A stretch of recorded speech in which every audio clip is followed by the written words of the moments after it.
Simple Life presents How to Break Bad Habits. As much as some people hate to admit it, humans are not perfect. We know what we should do, like exercise, eat well and get plenty of sleep. However, it doesn't always measure up. Sometimes what starts as an occasional oversight, slip-up or coping mechanism becomes a full-fledged bad habit. It's easy to think of habits falling into black and white categories: exercising good, biting your nails bad. But habits also sit on a continuum in our ability to exercise control over them. Some are mild, like taking off your shoes and dumping them in the middle of the living room every night. Others are moderate, like eating dinner in front of the TV, or drinking too much when you go to a party. Then those that are strong and addictive, like smoking. Habits become hard to break because they are deeply wired, by constant repetition, into our brains. And when you add pleasure to them, like drugs, the pleasure centers of the midbrain get fired up as well. But habits are also patterns of behavior, and it is the breaking of patterns that is the key to breaking the habits themselves. Usually, there is a clear trigger to start the pattern. Sometimes the triggers are emotional, wanting a drink or cigarette or nail-biting driven by stress. Other times the trigger is more simply situational and environmental. You see the TV and couch as soon as you hit the front door, and now your brain connects the dots, and eating dinner in front of the TV on the couch is not far behind. More often it is a combination of both. The mix of social anxiety and the party environment leads to your heavier drinking. The good news is that it's entirely possible to kick your bad habits, and we're here to help you with that. 1. Define the concrete behavior you want to change or develop.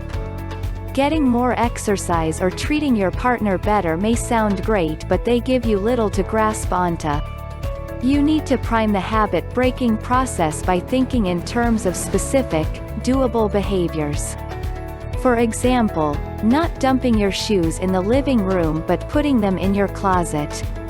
Not eating in front of the TV but at the dining room table. Going for a half-hour run 5 days a week. Sending your partner a complimentary text once a day, rather than sending him nothing or negative ones. Drill down on the concrete.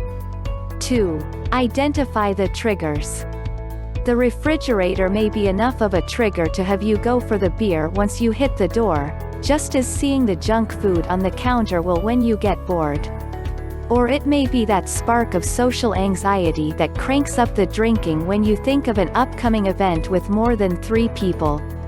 By identifying your triggers, you have a way of pushing back and not having that autopilot kick in. But some people have a difficult time doing this. If this is true for you, that you have a difficult time knowing what emotional triggers you can work backward.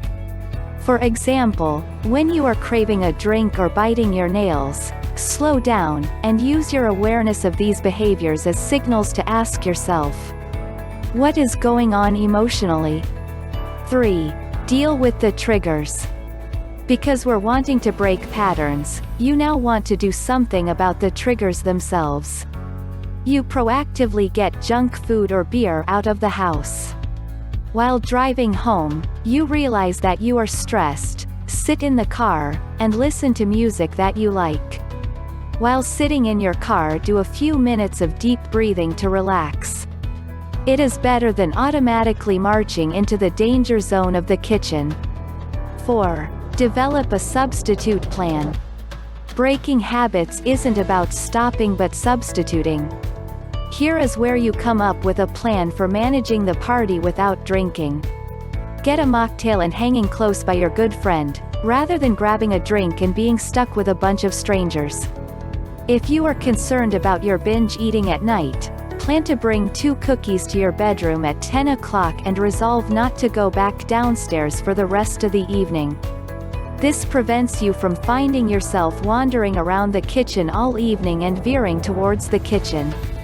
To avoid the temptation of social media, plan to unplug your computer or phone when you get home and stay away from electronics. Instead, settle in with that new book or call your mom, all to avoid falling into your set routine. The key here is mapping this out before that triggers have a chance to kick in. 5. Change the larger pattern. Here we are widening the context that surrounds the habit pattern. You go to the gym during your lunch break because you know going after work is too hard when you are so tired. You realize you don't sit at the dining room table for dinner because it is so loaded down with papers. You need to start by both keeping the table clear and setting the table for dinner before you leave for work.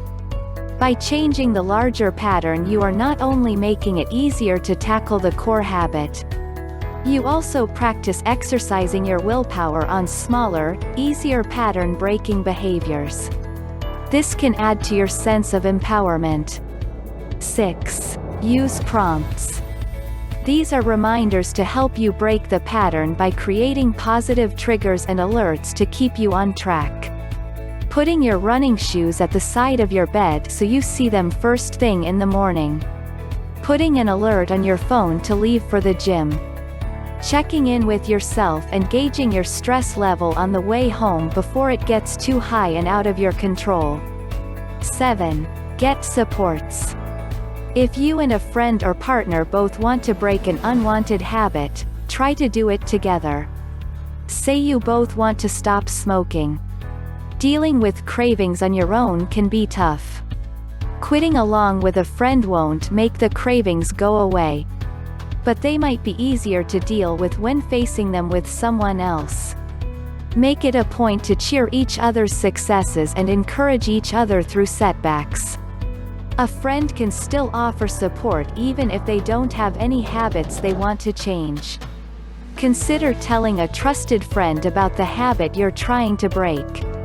They can encourage you in times of doubt and gently remind you of your goal if they notice you slipping back into old habits. 8. Support and reward yourself. At some point in your efforts to break a habit, you reach a point where you question yourself. Why am I bothering to struggle with this? You feel discouraged, you feel you are emotionally making your life seems harder and that there is little payoff. This is normal when you are at a low point in the process, and you need to keep your eyes on the prize. You also need to make sure you build in a payoff. You deliberately pat yourself on the back for having dinner at the table rather than the couch, even though you won't immediately feel better. You take the money you would be spending on alcohol or cigarettes, save it up to buy something else you've always wanted, a new outfit, a high-end mini vacation. Have people around you to cheer you on and help you realize that you are making progress and are on the right path. 9. Be persistent and patient. That's the name of the game. Realizing that it will take time for new patterns to replace the old. Don't beat yourself up for slip-ups or use them as rationales for quitting. Take it one day at a time. 10. Consider getting professional help. If you've done the best you can and you are still struggling, consider seeking professional support. This may be a doctor who can prescribe meds for the underlying anxiety and depression. A therapist who can not only help you unravel the sources and drivers of your habits but also provide some steady support and accountability. While all habits are not created equally, the overarching goal is the same. You are taking charge of your life, being proactive rather than reactive, deliberate rather than routinized. Check out the link below for your free audiobook from Audible.